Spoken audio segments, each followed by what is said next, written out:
Kita tahu bahwa hari Jumat pagi, ya, Christine, ya, ponakan saya yang biasanya duduk di posisi Pak Denis, Pak Darto di situ, ya, itu meninggal, ya, umur 29 tahun saja, ya, sebenarnya ditabrak oleh truk. Ya. Sebenarnya dia sudah sangat tepi, jadi waktu itu naik flyover, ya, dia sudah di tepi, sudah di trotoar. Tapi truk itu tidak kasih ruang sehingga dia ditabrak, ya, diseret, ya. Motornya hancur dan bagian bawahnya di sini hancur gitu ya. Ini menyedihkan sekali ya. Jadi betul ya lagu ini bilang kita tidak tahu, ya, betul-betul kita tidak tahu. Ya, kita pikir kita yang lebih tua akan jalan duluan. Ya. Kita pikir hitung-hitungan manusia. Ya. Tapi ternyata tidak begitu juga berlakunya gitu ya. Oke kita. Oh esok banyak perihal yang tak dapat ku tahu, tapi esok dan ku tahu dia pimpinku.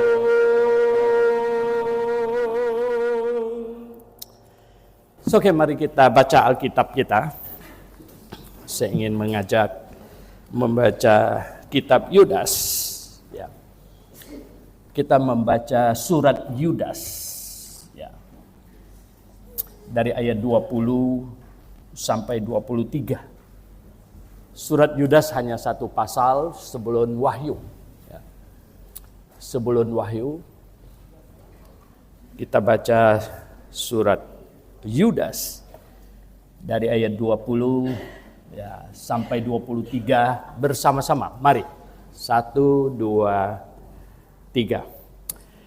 Akan tetapi kamu, saudara-saudaraku yang kekasih, bangunlah dirimu sendiri di atas dasar imanmu yang paling suci dan berdoalah dalam Roh Kudus. Peliharalah dirimu demikian dalam kasih Allah sambil menantikan rahmat Tuhan kita Yesus Kristus untuk hidup yang kekal. Tunjukkanlah belas kasihan kepada mereka yang ragu-ragu. Selamatkanlah mereka dengan jalan merampas mereka dari api. Tetapi tunjukkanlah belas kasihan yang disertai ketakutan kepada orang-orang lain juga. Dan bencilah pakaian mereka yang dicemarkan oleh keinginan-keinginan dosa. Ya. Yang saya ingin mau tekankan hari ini adalah selamatkanlah mereka dengan jalan merampas mereka dari api. Ya. Dan kita buka lagi di Lukas pasal 14. Coba lihat di Lukas pasal yang ke-14. Lukas pasal yang ke-14 ayat yang ke-23. Lukas 14 ayat yang ke-23. Kita baca bersama-sama. Ini ayat 23-24 saja. Tanggung ya, di 23. 1, 2, 3. Lalu kata Tuhan itu kepada hambanya, pergilah ke semua jalan dan lintasan dan paksalah orang-orang yang ada di situ masuk, karena rumahku harus penuh. Sebab aku berkata kepadamu, tidak ada seorang pun dari orang-orang yang telah diundang itu akan menikmati jamuanku. Mari kita berdoa. Bapa di surga, firman-Mu telah Engkau tuliskan dan ada di tangan kami. Tuhan, tolong kami untuk memahaminya dan sungguh-sungguh memahaminya dengan hati kami, sehingga kami memiliki pandangan yang berbeda dari orang yang tidak memahami firman-Mu. Cara hidup kami, semuanya Tuhan. Tuhan ajar kami untuk memandang jauh ke depan, ke dalam kekekalan Tuhan. Karena kami tahu, sesungguhnya hidup di muka bumi ini sangatlah sementara. Betul-betul sangat sementara. Mohon hikmat dari-Mu Tuhan, agar kami dapat memanfaatkan waktu singkat kami di muka bumi ini dengan sebijak mungkin, sebaik mungkin. Terpujilah nama-Mu Bapa di surga. Dalam nama Tuhan Yesus Kristus kami berdoa. Amin. Seluruh surat Yudas kalau kita baca, dia berkata dia sangat tergerak untuk menulis. Karena dia lihat keadaan dunia yang sudah sedang, zaman dia loh ya, keadaan dunia sudah semakin parah. Orang-orang jahat di mana-mana merajalela. Bahkan katanya, itu hal-hal yang buruk itu telah menyusup masuk ke dalam gereja. Masuk ke dalam orang Kristen. Menyelusup masuk katanya. Sedemikian rupa.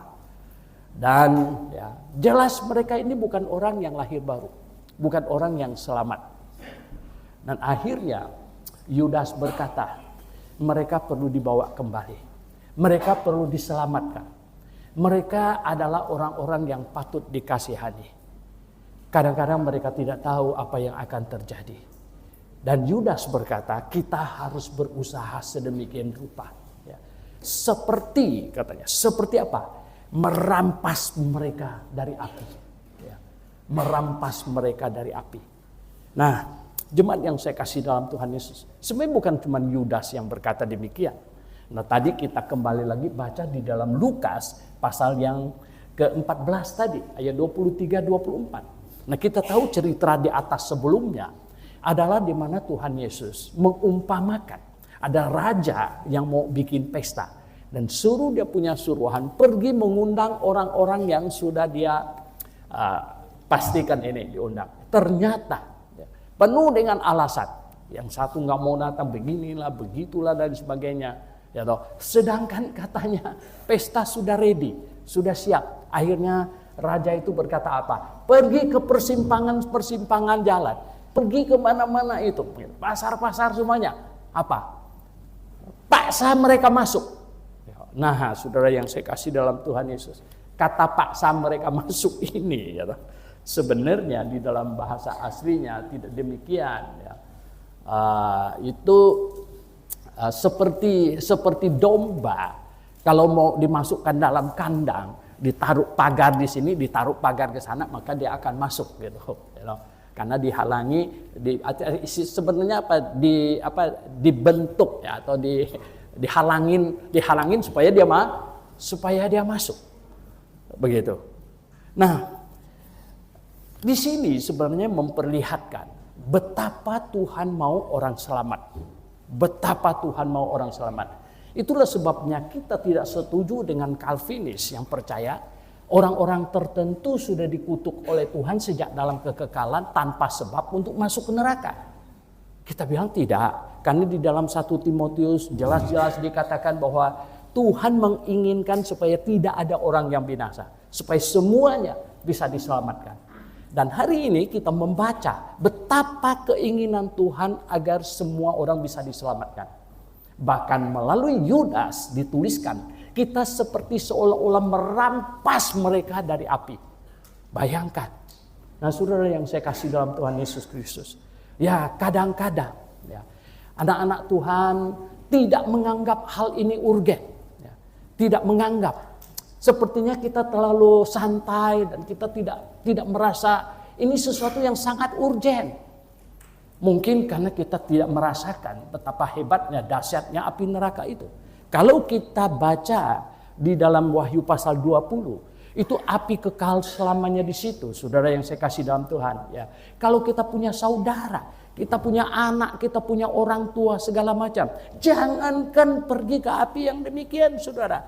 Kalau kita punya rumah terbakar dan kita tahu masih ada orang siapanya, anak kita kah, orang tua kita kah, atau siapa ponakan kita masih ada di dalam.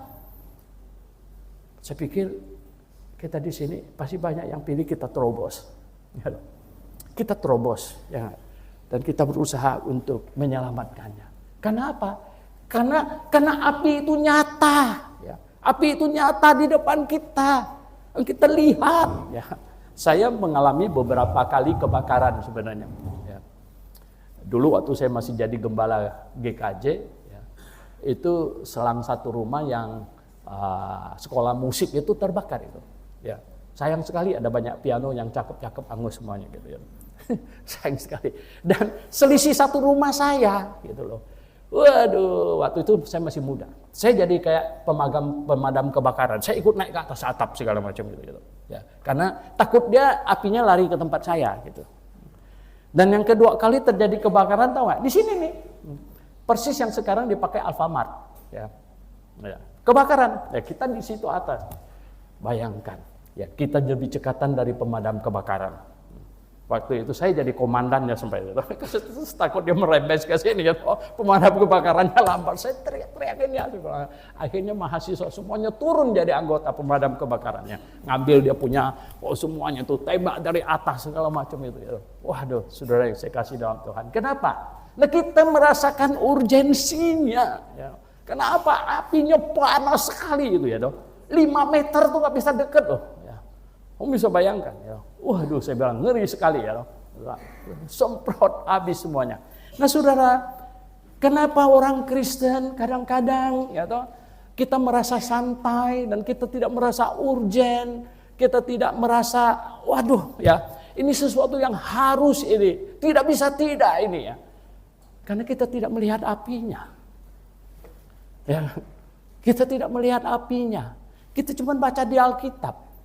Kita cuma baca di Alkitab.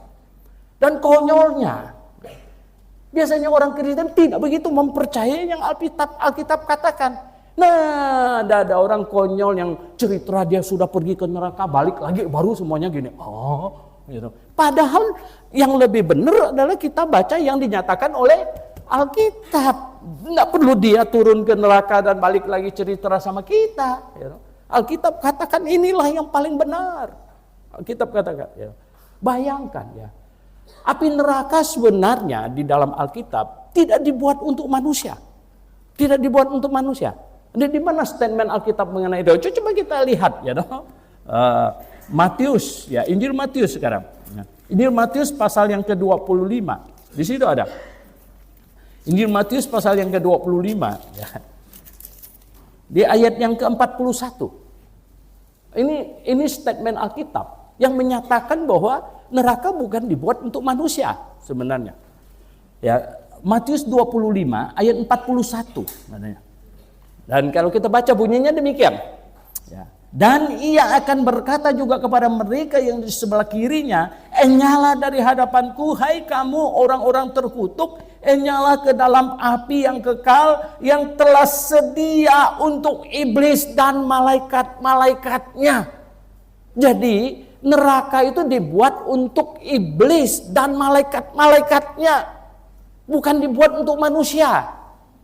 Tetapi karena manusia tidak mau mendengarkan Tuhan, dan lebih mendengarkan iblis, ya udah, ya Tuhan Yesus sampai menangis dan dia berkata apa? Yerusalem, Yerusalem, berapa kali aku seperti seekor induk ayam mau membawa kamu ke dalam bawah sayapku, tetapi kamu tidak mau, kamu tidak mau. Ya, saudara yang saya kasih dalam Tuhan Yesus Kristus. Cara Tuhan menyelamatkan manusia itu lebih hebat dari tim penyelamat manapun juga. Kalau tim penyelamat itu paling-paling kalau dia mau terjun, dia mau tenggelam dalam ini, dia lempar pelampung doang. Lalu dia nggak mau ambil, dia mau pilih mati di bawah. Waduh kasihan. Gitu. Tapi Tuhan, cara menyelamatkannya itu adalah apa? Dengan menggantikan manusia dihukum. Menggantikan. Kenapa? Karena tidak ada cara untuk menyelamatkan manusia, tidak ada cara. Tidak ada cara. Satu saja caranya. Dosanya selesai masuk surga. Dosa selesai masuk surga. Karena yang menghalangi manusia masuk surga itu dosa. Kalau dosanya selesai masuk surga.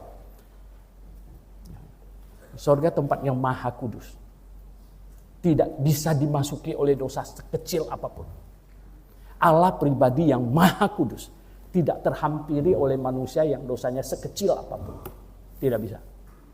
Nah lalu dosa diselesaikan pakai cara apa? Dosa diselesaikan pakai cara apa? Dosa dihukum. Betul nggak? Ya. Semua negara memakai aturan itu. Kalau orang sudah bersalah, supaya jadi clear lagi namanya, diapain? Dihukum. Ya. Ditangkap, bawa ke pengadilan, dijatuhin hukuman. Ya. Oke, curi ayam 3 bulan. Masuk Januari tanggal 1 sampai 31 Maret. 1 April boleh dijemput sama keluarganya. Sudah clear. Nah, di hadapan Allah tidak ada jalan lain, hukum. Upah dosa ialah maut. Maka itu ketika Tuhan Yesus di Taman Getsemani, ya, dia tahu apa yang akan dihadapi. Dia berdoa, Bapa, sekiranya mungkin cawan ini berlalu. Ini kalau dibahasakan dengan sederhana seperti ini, Bapa, kalau ada cara lain untuk menyelamatkan manusia, pakai. Tetapi kehendak-Mu lah yang jadi. Tidak ada cara lain. Maka dia bilang, oke, siap. Dia siap naik ke atas salib. Pikul salib dulu. Sudah dicambuk 40 kali, disuruh pikul salib. Nah, salibnya bukan yang seginian. Yang seginian. Ya. Ini kira-kira 8 orang mahasiswa. Ya. Untuk gotongnya dari sana sampai ke situ. Semuanya tertawa. Kenapa? Wah, Tuhan Yesus gotongnya sendirian. Kita perlu 8 orang. Nah, saya bilang, siapa yang paling jago, paling kuat di sini? Coba 1 orang ngangkat ini. Enggak naik, saudara. Tuhan Yesus gotongnya sendiri. Maka itu kemudian dia enggak kuat. Ya. Akhirnya apa? Yusuf Arimatea harus menggantikannya menggotong. Dan Tuhan Yesus tersalib di atas kayu salib. Dihukumkan. Saya menonton video pendek. Ada pendeta ditanya oleh kiai, Yesus kalian itu ya dihukum mati atau dia bunuh diri? Pertanyaannya dia nggak bisa jawab. Katanya ya, kalau dia ditangkap, dibunuh, kok lemah amat? Kok bisa? Atau dia bunuh diri? Saya bilang sebenarnya itu pertanyaan yang sangat tricky. Ya kenapa? Tuhan Yesus kalau dia tidak rela dihukum mati, nggak mungkin. Ya. Cuman 1 kata, semua yang di depannya itu lenyap. Ya. Makanya saya bilang, munculnya banyak ajaran sesat itu adalah iblis melawan Tuhan. Dan jangan salah, jangan bilang Tuhan melawan iblis. Ya kenapa? Tuhan melawan iblis cukup 1 kata, mereka semua turun ke neraka. Tapi iblis yang melawan Tuhan. Ya. Iblis melawan Tuhan. Nah saudara yang saya kasih dalam Tuhan. Tuhan Yesus rela dihukum mati. Benar. Dia ditangkap dan dimatikan. Benar. Dua-duanya benar. Dan ketika Tuhan Yesus di atas kayu salib, dia berseru, sudah selesai. Ya, Ahmed Didat dalam bukunya The Choice mengolok-olok. Ya, katanya itu dia kalah. Ya, begitu.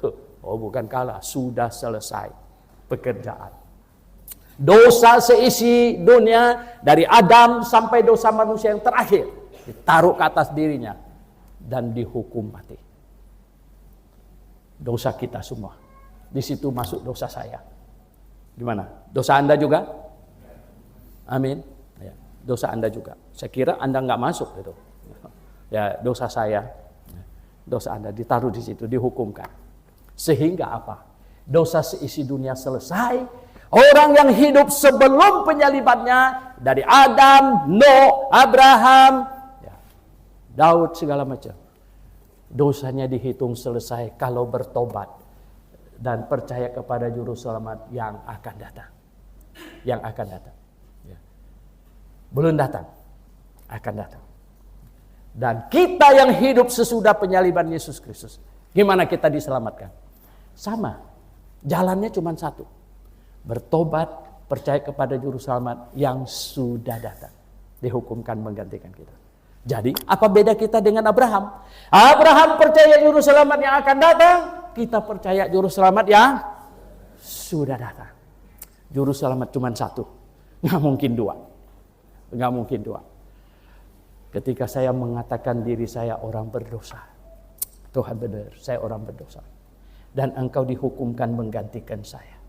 Terima kasih Tuhan Yesus. Terima kasih. Terima kasih.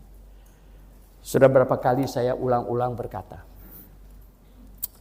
Gereja akan memasuki keadaan paling parah. Ya, dan akan berputar ke bawah. Seperti kondisi gereja-gereja di Eropa sekarang. Adalah kalau di dalam gereja diisi oleh orang-orang yang tidak lahir baru. Ya, hasil dilahirkan dari keluarga Kristen. Hasil adaptasi, ikut pacar. Dan lain sebagainya. Ini orang nggak ngerti apa-apa. Nggak ngerti apa-apa. Nah saudara yang saya kasih. Oleh sebab itu. Ya, saya sudah omong sama pengasuh panti asuhan kita. Ya, kemarin Ibu Rebecca ngomong saya, dia selalu tanya anak-anak. Kalau yang belum lahir baru. Harus tanya dia. Ya, kalau hari Minggu selesai. Minggu ini kalian dengar khotbah apa? Ya, mengerti tidak? Ya, gimana? Kapan mau ambil keputusan? Dan lain sebagainya. Tapi kalau yang sudah lahir baru. Wah, banyak hidup orang Kristen ngawur gitu karena apa? Karena lupa diri. Ya, orang tuh kalau lupa dia siapa itu gampang berbuat dosa. Betul nggak? Ya, kita lupa saya itu siapa. Kalau saya ingat, jangan main-main. Saya pernah cerita dulu, saya bilang, ya, saya naik Kopaja. Dulu sekali waktu saya di gereja yang lama. Mobil saya masalah, saya naik Kopaja. Saya baru duduk, saya dua cewek cakep lihat saya terus gitu, lihat saya terus. Saya masih muda waktu itu. Kira-kira 28 tahun. Sekali saya lihat dia lihat saya. Waduh, ini kenapa ini ya? Saya lihat dia lagi, dia lihat saya lagi gitu. Nah, tahu nggak apa? Setelah jalan agak lama sampai ke daerah Marta Dinata di situ dia panggil saya, Pak Suhento. Kaget saya gitu. Lah, saya bilang kok kenal saya? Lah hari Sabtu yang lalu Bapak baru khotbah di gereja kami. Dalam hati saya untung saya nggak kedip-kedipin begitu, betul. Itu kan akan ngawur, betul nggak? Waduh, pasti dia akan cerita di gerejanya. Itu Pak Suhento yang khotbah Sabtu malam itu. Genitnya minta ampun. Saya ingat saya siapa. Makanya sebab kuncinya itu kita ingat kita siapa. Oke. Ingat siapa? Ingat sudah lahir baru. Ingat, ya kan? Di kantor ingat, di sekolahan ingat, di mana-mana ingat. Saya ini orang Kristen lahir baru. Saya membawa kemuliaan Tuhan saya. Ya. Saya ingat. Harus ingat. Selain ingat kamu orang lahir baru, ingat apa lagi tahu nggak? Ingat saya ini anggota jemaat Grafe. Ya. Kalau berbuat dosa yang ngawur diketahui semua orang itu, hukumnya kita apa di sini? Maju ke depan minta maaf sama jemaat. Ya. Maju ke depan. Gereja lain nggak ada yang bikin begitu di Indonesia. Cuman Grafe. Pada waktu kita terapkan ini tahu nggak? Wah, ada jemaat kita yang awal-awal tuh bilang apa? Musi katanya. Ini nanti gereja kita bisa kosong nih, nggak ada orang mau. Udah saya bilang biar tinggal saya sendiri aja. Dan kita jalankan. Dan akhirnya apa? Orang-orang yang cinta kebenaran berdatangan. Memang gereja harus begitu. Kita selalu ingat kita siapa. Nah, bagaimana Anda dengan anak, ya, iman anak kamu itu bagaimana? Ingatkan mereka terus. Suami ingatkan istri terus. Istri ingatkan suami terus. Mau kerja, ingat ya, kamu ini siapa? Gitu. Kamu ini anak Tuhan. Kamu sudah lahir baru. Ingatkan terus. Nah, saudara yang saya kasih dalam Tuhan Yesus. Kita kembali ke tema inti kita. Merampas mereka dari api, saudara. Gimana ini merampas mereka dari api? Wow, ya dong. Enggak gampang, saudara. Enggak gampang. Rampas api sedang membakar, kamu terobos masuk merampasnya. Enggak gampang. Saudara yang saya kasih dalam Tuhan. Tapi kita harus lakukan. Kita harus lakukan, saya katakan. Kenapa? Karena ini bukan main-main. Ini bukan urusan main-main, ini urgen. Ya, saudara, di dalam Injil Lukas pasal 16, Tuhan Yesus cerita tentang bendahara yang boros-borosin hutang tuannya itu. Dan Tuhan Yesus tambahkan, dia bendahara yang cerdik. Kemudian dia sampai di ujungnya, dia berkata gini, anak-anak dunia ini, anak-anak terang kalah pinter dari anak-anak dunia ini. Betul nggak? Dia bilang begitu. Nah, saudara yang saya kasih nama, kenapa bisa kalah pinter? Kenapa kita kalah pinter? Gitu loh. Sebenarnya saya bilang karena kita tidak menganggap itu urgen. Mengapa kita perlu merampas mereka dari api? Alasan pertama adalah karena mereka menghadapi keadaan yang super mengerikan. Super mengerikan. Lebih dari dibakar oleh kebakaran yang di bumi ini. Ya, lebih. Saya kasih tahu. Lebih. Ya. Kenapa? Tuhan Yesus sampai berkata begini loh. Jikalau matamu satu menyesatkan kamu, apa katanya? Cungkil dan buang. Sebab katanya, lebih baik masuk surga dengan sebiji mata seandainya. Ini perumpamaan ya. Daripada masuk ke api kekal dengan dua mata. Wah, ini nggak main-main nih. Sekali lagi ini hanya umpama ya. Jangan pulang nanti pada cungkil-cungkil mata, saya nggak mau nanti ya. Minggu depan datang pada bolong-bolong semua, ini gawat ini. Ini perumpamaan, ini perbandingan Tuhan. Tuhan membandingkan betapa dahsyatnya kalau pergi ke neraka itu. Betapa dahsyatnya. Sebenarnya Tuhan mengumpamakan itu. Untuk membuat pendengarnya merasa ngeri. Ya, ngeri, nggak main-main ini. Maka itu perlu merampas mereka dari api. Merampas mereka. Oh, jangan main-main. Jangan main-main. Ya. Wahyu 20 di situ ada banyak ayat di situ yang menuliskan tentang api kekal di situ.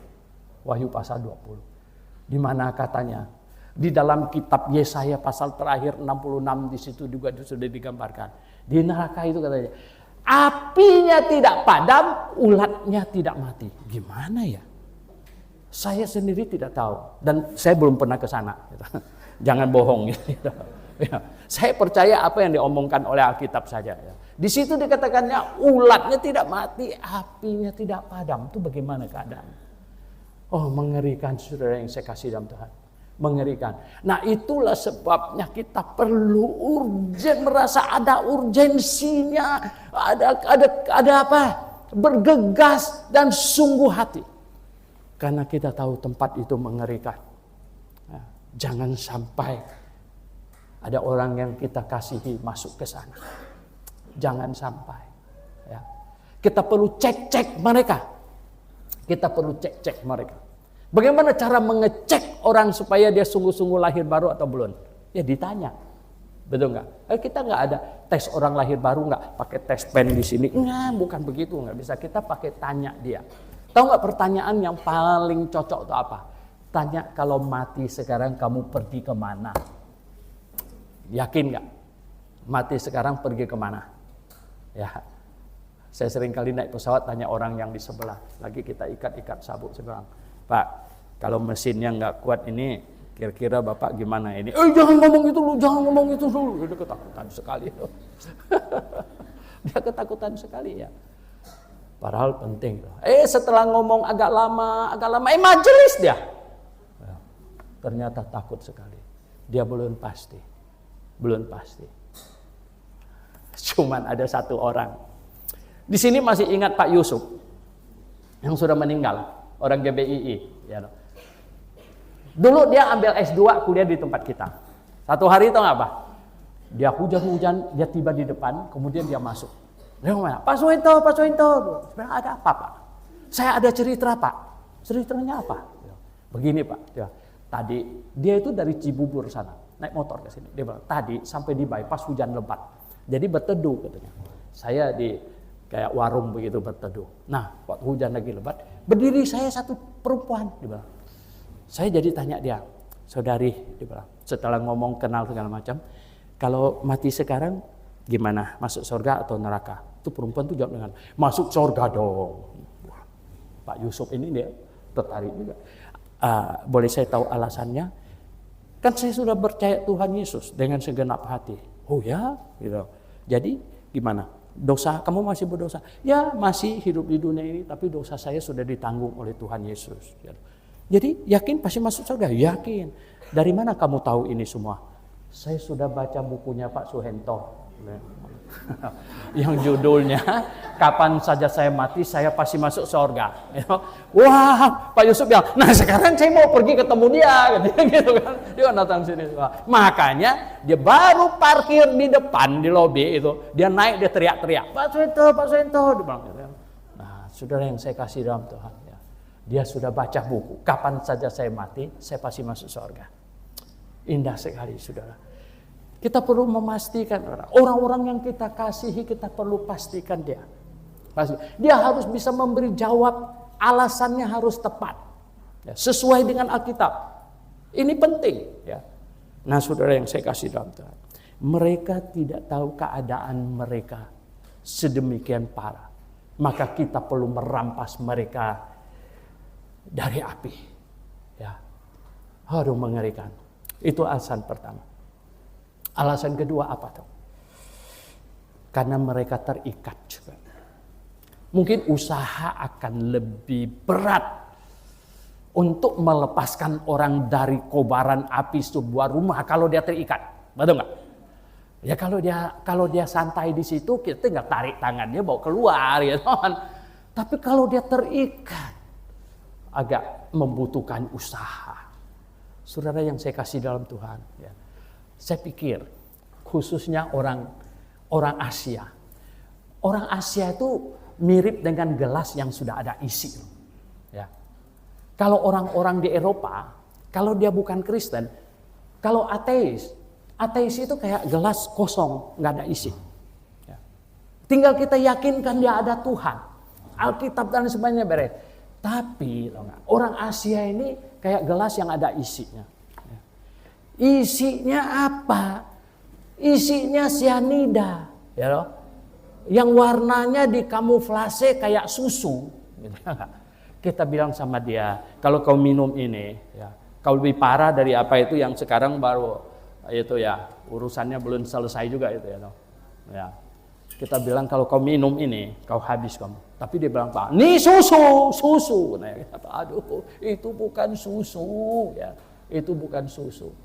Saudara yang saya kasih dalam Tuhan, dia terikat. Ada banyak orang terikat. Terikat apa? Terikat apa? Terikat oleh agama yang salah, yang sesat. Saudara yang saya kasih dalam Tuhan, kita baru 4 hari kuliah teologi kontemporer yang dosennya Dr. Strauss dari Amerika. Saudara yang saya kasih dalam Tuhan, seseorang itu harus tahu pengajaran yang benar. Barulah bisa tahu pengajaran yang salah. Kalau Anda tidak pernah tahu pengajaran yang benar, Anda mustahil tahu pengajaran yang salah. Ya. Kalau Anda belum pernah lihat uang 100.000 yang benar, betul nggak? Lalu bagaimana kamu tahu uang itu palsu? Bagaimana tahu? Tidak akan tahu. Nah itulah sebabnya kita mau selalu blok kelas, seminar. Anda tahu nggak? Saya sudah bicara lebih dari 200 kali blok kelas seminar, saudara. Dan duit yang dihabiskan oleh jemaat Grafe ini sudah nggak bisa dihitung lagi. Dulu setiap kali seminar datang penuh begitu 300-an orang. Kasih makan siang semuanya gratis. Ada pepatah Inggris bilang, there are never free lunch. Nah, kita bilang di Grafe free lunch. Nah, kita sudah kasih banyak sekali saudara. Ya, kita sudah usaha. Kenapa? Ya, karena kita tahu di Asia ini rata-rata orang punya agama, punya adat istiadat. Jadi diikat oleh agama yang salah. Baru tadi sekolah minggu Pak Budi tanya, ya, ada gereja tertentu kalau gitu mereka masuk neraka semuanya. Saya bilang ya, begini, kalau ya, Rasul Paulus tulis di Galatia pasal 5, jikalau kamu menyunatkan dirimu, maka engkau di luar Kristus. Dari kekristenan setat sampai tahun 70, Orang Kristen majority orang Yahudi. Dan kesesatan yang paling awal yang iblis susupkan itu adalah apa? Tidak cukup bertobat percaya Tuhan Yesus, perlu ditambah dengan sunat. Ya, Rasul Paulus bilang, kalau kau sunatkan dirimu demi supaya bisa dongkrak kamu masuk surga, justru kamu di luar Kristus, kau tak bisa masuk. Dan dari tahun 70 setelah Yerusalem dihancurkan, kekristenan menyebar semuanya. Akhirnya dalam tubuh kekristenan sudah lebih banyak orang non-Yahudi. Tahu Anda kesesatan yang disusupkan bukan sunat lagi, nggak laku. Akhirnya iblis susupkan apa? Tidak cukup hanya bertobat dan percaya Tuhan Yesus. Perlu apa? Dibaptis baru bisa masuk surga. Tambahan. Oh saudara, kemudian kesesatan makin kacau dan makin kacau. Abad keempat ke atas, mereka mulai melukis satu orang gondrong dan bilang itu Yesus. Dan bilang itu Yesus. Dan mengajarkan secara salah kepada anak-anaknya. Kacau sekali saudara. Bayangkan.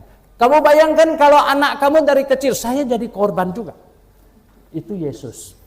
Itu Yesus. Akhirnya kita yakin itu Yesus. Berapa banyak kita kalau berdoa, pejamkan mata, kita pikir kita ngomong sama si brewok dan yang gondrong itu. Salah loh. Salah loh. Saudara yang saya kasih dalam Tuhan. Mengagetkan saya, waktu kami seminar di Palembang, ada satu ibu-ibu, saya lihat let call dia. Oh, dia bilang apa? Dia tersentak dia. Dia ngomong sama Gembala Joko. Dia bilang, ternyata itu bukan foto Yesus. Ya, aku bilang iya. Entar saya pulang, dia bilang, saya mau turunkan semuanya, ganti foto opung saya. Saya bilang, hebat sekali. Ya, wah saya bilang, ya kita lihat dah. Ya, betul, kaget, banyak orang Kristen kaget. Ya. Saudara yang saya kasih dalam Tuhan. Akhirnya saya bilang sama mereka, kalau enggak heran kalau doa kamu enggak dijawab. Loh kenapa? Lah kau mintanya sama yang gondrong itu. Ya. Saya sejak tahu bahwa itu bukan Yesus dan saya yakin sudah itu bukan Yesus. Setengah mati saya lepaskan dia dari kepala saya. Ya. Bener loh ya toh. Sampai ada orang tanya sama saya di WhatsApp tuh, gimana caranya Pak Suhento supaya bisa lepas? Oh, saya bilang, dia bilang susah loh Pak, susah. Setiap kali pejamkan mata itu yang ada di pikiran. Nah saya bilang begini aja, saya sendiri juga jadi korban. Terus terang saja saya bilang itu ya, saya sendiri jadi korban. Kita hanya perlu meyakinkan diri kita dan jangan nambah korban lagi. Makanya jangan ngajarin anak-anak kamu bahwa itu Yesus, saya bilang gitu. Jangan tambah korban. Saya sendiri korban, tapi sekarang makin hari saya nggak kepikir itu lagi. Kenapa? Saya berusaha meyakinkan diri saya, bukan Yesus, bukan Yesus, gitu ya. Itu bukan Yesus. Nah, saya meyakinkan diri saya, sehingga saya bisa lepas, gitu, bisa lepas. Nah, saudara yang saya kasih dalam Tuhan, kita perlu merampas mereka dari api. Mereka juga bukan santai yang mau kita rampas keluar dari api. Ada banyak yang terikat. Ya. Terikat agama lain. Kekristenan sesat. Ya ampun. Ya, kacau balau. Adat istiadat. Adat istiadat itu. Ya. Banyak sekali. Sekarang ya, orang Kristen di berbagai belahan bumi. Banyak yang pusing. Ya. Pak Soeharto pernah teleponan dengan saya hampir 2 jam.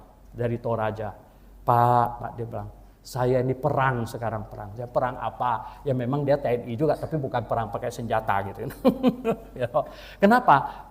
Pak Suhento tahulah adat kami katanya. Ya, begini begitu. Ya saya bilang, saya berdoa Pak. Ya, wah dia bilang, sekarang saya dia bilang gitu. Gara-gara saya menentang itu dia bilang, saya dipojokkan. Oh saya bilang, saya berdoa terus. Saya berdoa supaya Bapak kuat ya. Orang Kristen.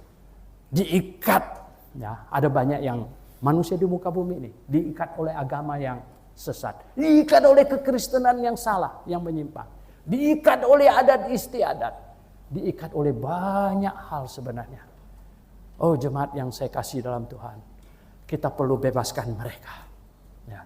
Kita perlu rampas mereka dari api, bukan main-main ini, saudara. Ya. Jadi alasan yang pertama. Karena mereka menghadapi keadaan mengerikan, tapi mereka tidak tahu. Kitalah sebenarnya yang jadi harapan. Kitalah yang berusaha meyakinkan mereka. Yang kedua, mereka terikat. Mereka terikat. Dan bagaimana cara melepaskan ikatan mereka? Tidak gampang. Tetapi kita perlu berusaha. Dengan lembut. Dengan lembut. Di kitab Yudas tadi dikatakan apa? Dengan penuh kasih. Dengan penuh kasih. Kadang-kadang kita mau lepaskan dia. Dia pikir kita mau celakakan dia. Ya kan? Jadi makanya kita harus melakukannya dengan penuh kasih. Tahu nggak? Saya nonton film binatang tuh suka. Ada satu serigala. Dia tuh kena perangkap. Kakinya tuh kena apa? Cek gitu ya toh. Mungkin dia udah semalaman di situ. Akhirnya ada satu orang baik hati sampai ke situ. Waduh, serigala ini kejebak dia kena. Mau lepaskan dia malah galak. Gimana nih ngelepasin dia ya? Akhirnya lama dia berdiri di situ, lama. Serigala itu mulai tenang, ya. Mulai tenang ya. Dia makin deket ya toh, pegang-pegang badannya, ya. Akhirnya apa? Cukup lama. Dia berhasil meyakinkan kepada serigala itu apa? Dia bukan orang jahat yang mau bunuh dia. Ya. Lama-lama serigala itu jadi diam. Dia halus, dia punya kepala, dia mulai tenang. Tadinya mau gigit dia, serigala ini jadi yakin. Ini penolong. Bukan pembunuh, bukan pengancam. Dia tuh penolong. Ya, setelah serigala itu udah kayak anjing dia. Ya, barulah dia lepaskan tangan. Itunya, jepitannya. Saudara yang saya kasih dalam Tuhan. Banyak orang kita itu terjerat, terperangkap. Kasihan sekali. Sangat kasihan. Ya. Dan mari kita lepaskan mereka. Dengan penuh kasih sayang. Ya. Dengan penuh kasih sayang. Dan nomor satu, dia harus yakin dulu. Bahwa kita tidak punya niat jahat sedikit pun. Dia tidak punya niat jahat sedikit pun. Ya. Saya sampai hari ini, hati saya masih bergetar. Satu orang bapak bilang kepada anaknya. Anaknya sudah dewasa. Ayolah, pergi ke gereja ikut papa. Dengar khotbah yang benar supaya kamu diselamatkan. Wah, anaknya kayak apa? Dia bilang apa? Nah, kamu mau nggak papa cium kaki kamu? Supaya ikut. Dia bilang sampai ke sini Pak Suhento. Dia bilang, saya sampai bilang anak saya tuh. Mau nggak saya cium kakinya? Supaya dia bisa ikut ke sini dan mendengar khotbah. Aduh, saya peluk dia. Pak, saya bilang, ya know, mungkin tidak perlu sampai begitu. Iya, dia bilang. Saya tulus punya, dia bilang. Saya bukan gap-gapan. Kalau dia bilang mau saya cium kakinya, dia baru mau ikut datang. Saya akan cium kakinya. Nah, saudara yang saya kasih dalam Tuhan, saya punya banyak pengalaman. Ya. Orang-orang yang hebat-hebat mengasihi Tuhan. Luar biasa. Ya. Luar biasa. Dengan cara demikianlah kita selamatkan orang, saudara. Kadang-kadang orang yang terjerat seperti serigala itu. Dia tidak sadar. Ya. Dan dia perlu pertolongan kita sebenarnya. Dia perlu pertolongan kita. Dan yang terakhir, saudara. Kenapa kita perlu merampas mereka dari api? Urgent. Kenapa? Yang ketiga adalah apa? Kalau kita tidak berjuang dengan sungguh, kita akan menyesal. Sangat menyesal. Sangat menyesal. Ya. Hari Jumat, waktu Christine meninggal, di rumah duka, ketika mayatnya dimandikan segala, saya menangis habis-habisan. Kenapa? Walaupun dia sudah duduk di sini kebaktian tahunan, tapi dia belum membuat pengakuan iman maju ke depan. Ini yang membuat hati saya hancur. Ya, saya tidak tahu ya, apakah dia sungguh-sungguh lahir baru atau tidak. Saya tidak tahu. Saya hanya berharap, sekalipun dia belum maju membuat pengakuan iman, tapi sudah sungguh di dalam hatinya. Hanya itu yang saya bisa harap. Saudara yang saya kasih dalam Tuhan Yesus Kristus. Kita semuanya punya keluarga. Kita semuanya punya family. Kita semuanya punya orang-orang yang kita kasihi. Betul. Ya. Nah, kalau kita tidak cukup usaha untuk menyelamatkan mereka, nah, yang seharusnya kita bisa lakukan punya, nanti di dalam kekekalan, kita tak habis-habisnya, ya, tak habis-habisnya akan menyesal. Kalau saya baca di dalam kitab Wahyu, orang-orang yang masuk surga, ada tercatat satu ayat, Tuhan Yesus menghapus air mata mereka. Speaking, orang masuk surga kok air mata berlinang-linang sampai Tuhan Yesus perlu menghapus air matanya, kenapa? Karena ketika kita masuk surga, saat itu kita tahu si Anu ternyata tidak ada di situ. Si ini ternyata tidak ada sama kita. Ya. Oh, kenapa begitu? Dan kita akan menangis habis-habisan. Kita akan menyesal teramat-amat sangat. Sambil kita memahami, ya, mobil kita yang mahal tidak bisa dibawa. Rumah yang kita besar sudah ditinggalkan. Ya. Dan semua hal-hal yang sekarang di dunia diperebutkan dan lain sebagainya, tidak ada arti apapun juga. Dan sekarang kita di dalam kekekalan. Oh saudara yang saya kasih dalam Tuhan, urgen saudara, urgen. Nah itulah sebabnya saya bilang selama saya masih bisa berdiri, saya tak akan berhenti untuk seminar, menjelaskan kebenaran, membawa orang ke surga. Oh saudara yang saya kasih dalam Tuhan Yesus, tak akan habis-habisnya kita berjuang. Kenapa? Karena kita yakin ada kekekalan. Kita yakin kita akan pergi ke sana. Dan kita juga yakin orang-orang yang tidak berhasil kita selamatkan ke sana, mereka akan luar biasa menderitanya. Dan kita tidak akan tahan juga untuk melihat mereka, untuk mengetahui akan hal itu. Nah oleh sebab itu saudara yang saya kasih dalam Tuhan Yesus, tidak ada cara. Tidak ada cara. Kita ikutin nasihatnya Yudas. Mari kita berjuang. Mari kita berjuang. Ya. Seorang bapak berhasil membawa istrinya dan semua anaknya pada kebenaran dan akhirnya mereka diselamatkan. Tadinya dia yang mengerti kebenaran. Istrinya ngamuk besar, minta cerai dan lain sebagainya. Tapi dia bilang sama istrinya, "Kamu masih sayang saya enggak?" Istrinya malu-malu, "Masih." Oke, kalau masih sayang saya, berarti sekarang kalau kamu yakin saya pergi ke gereja yang salah, yang sesat, kamu kan harus bawa saya keluar. Betul nggak?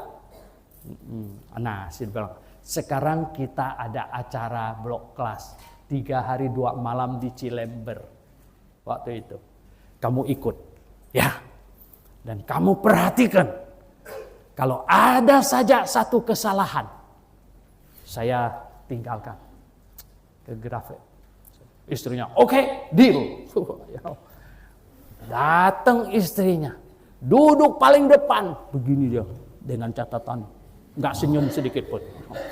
Aduh, ya, waktu makan saya mepet dia, "Pak," saya bilang, "kok ibu datang? Kan katanya mau cerai." Dia bilang apa? "Saya lagi bertaruh. Saya suruh dia ikut. Kalau satu saja kesalahan Grave, saya keluar." Oh ya, pantasan dia serius begitu. Akhirnya hari kedua mulai senyum.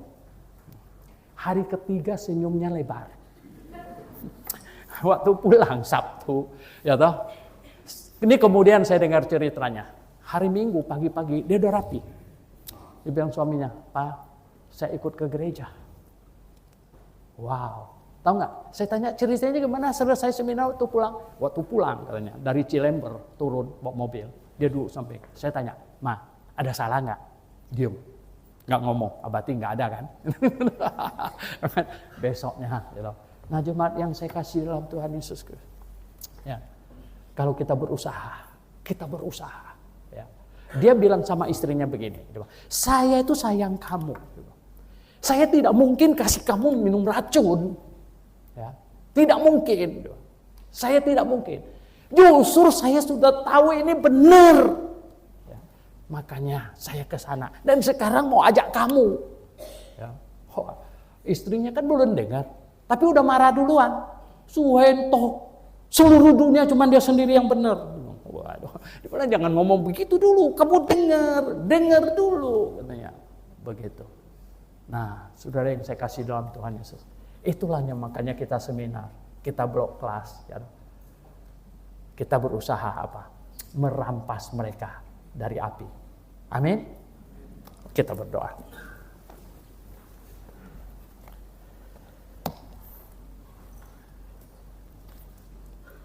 Mari kita renungkan. Setiap kali ada yang meninggal, biasanya menyentak kita. Ya. Biasanya membuat kita berpikir. Kita mulai berpikir, siapa-siapa yang belum pasti masuk surga. Kita perlu usaha. Kita perlu usaha. Bapa di surga, mohon kasih setiamu. Mohon berkat-Mu. Mohon tuntunan-Mu. Untuk tiap-tiap kami yang di ruangan ini. Tuhan tolong kami. Tuhan pimpin kami. Tuhan, jadikan kami alat-Mu yang efektif. Supaya kami bisa menyelamatkan lebih banyak orang. Lebih dan lebih lagi. Terpujilah nama-Mu Bapa Surgawi. Dalam nama Tuhan Yesus Kristus. Kami berdoa. Amin.